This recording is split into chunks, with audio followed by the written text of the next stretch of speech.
When the first French nuclear test was exploded last week and Tahiti went into turmoil, there was another nuclear-related drama in the South Pacific.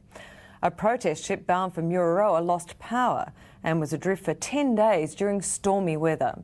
The trip nearly ended in tragedy for the 71 passengers and crew. Today Tonight's Jeremy Thompson was there. Here's his report.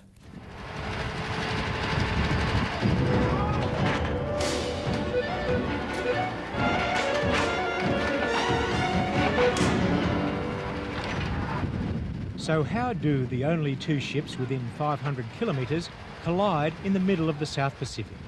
The story began 2 weeks ago.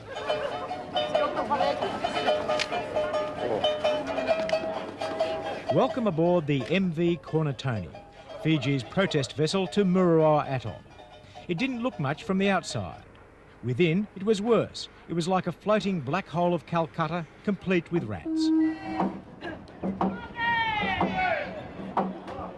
On board were politicians, protesters, journalists and television crews from 12 nations.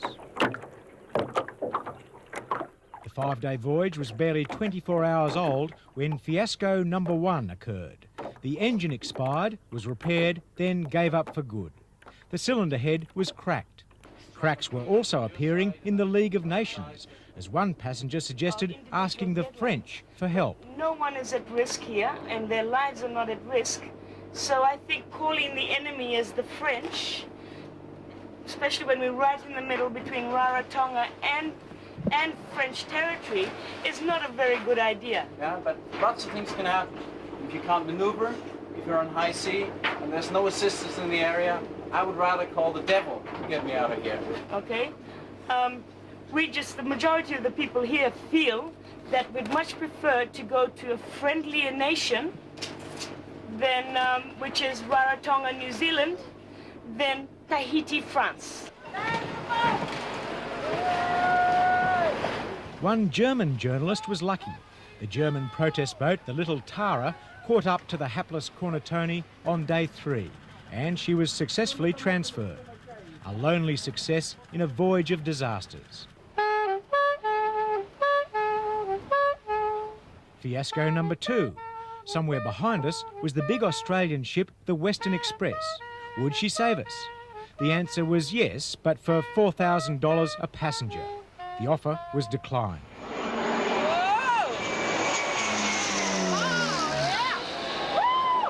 Fiasco number 3, the airdrop.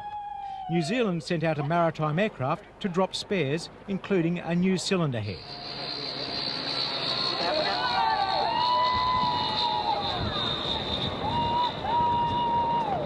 The drop was perfect, but on inspection, the Fijian organisers had forgotten the cylinder head. Instead, a couple of good-sized rocks were included. So we drifted on. Come, Mr. Tallyman, tally me banana. Daylight come and we want go home. To pass the time, the activists framed the so-called Kaunitoni Declaration of Protest against the bomb.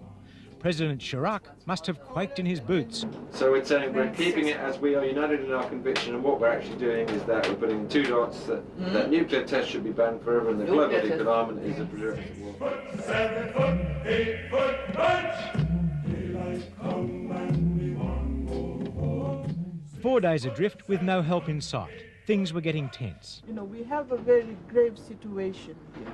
The last thing we need is for people to go around talking to people they really have no business to be talking to.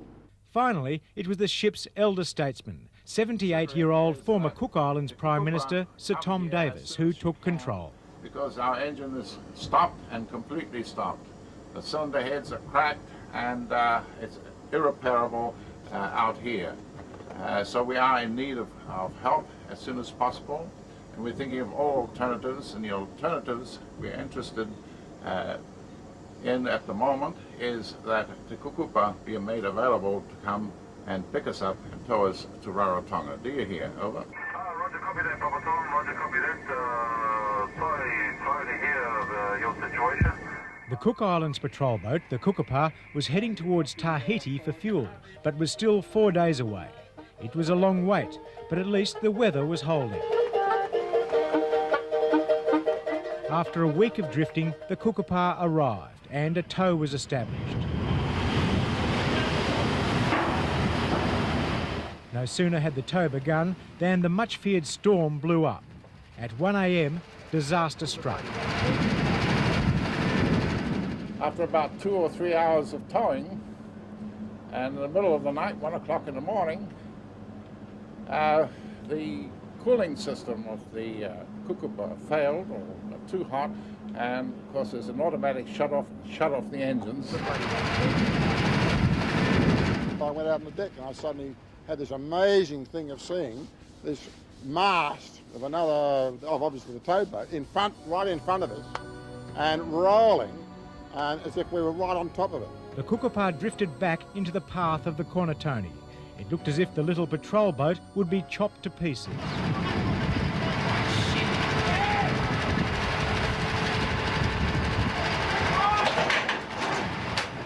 There was panic.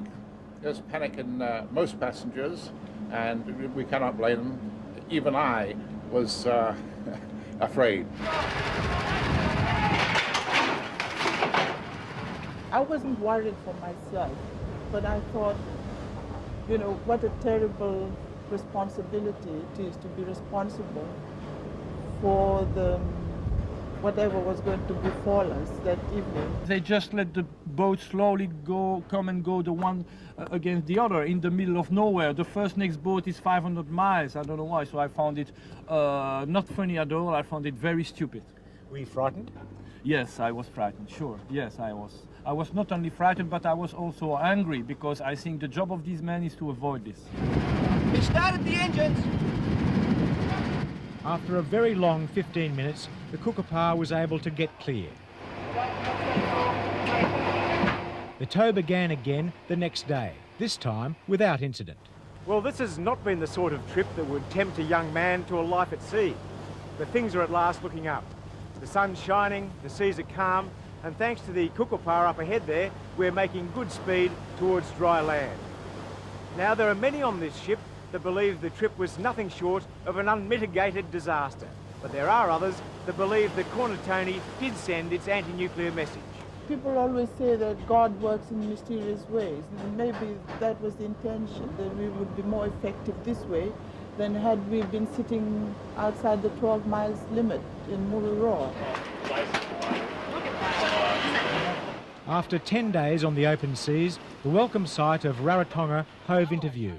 I mean, this is every journalist's nightmare, dumping around on the sea for 12 days and not achieving anything. And getting, you know, and nearly dying. It's a trip where everything that could fail, failed.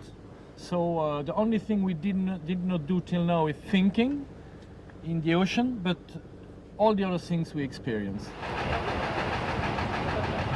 The Great South Pacific fiasco finally ended when the Kookaburra skillfully guided the Kaunitoni into Rarotonga Harbour, where it was stopped by the concrete wharf. This is how it looks like. It's land, it's solid, it's beautiful.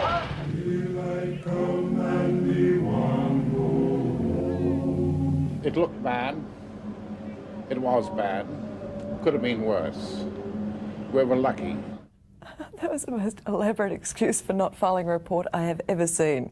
The reporter on that ill-fated trip was Jeremy Thompson. The film crew, Phil Loschiavo and Jamie Mullen. Coming up next, how to save on the cost of your prescriptions. I believe chemists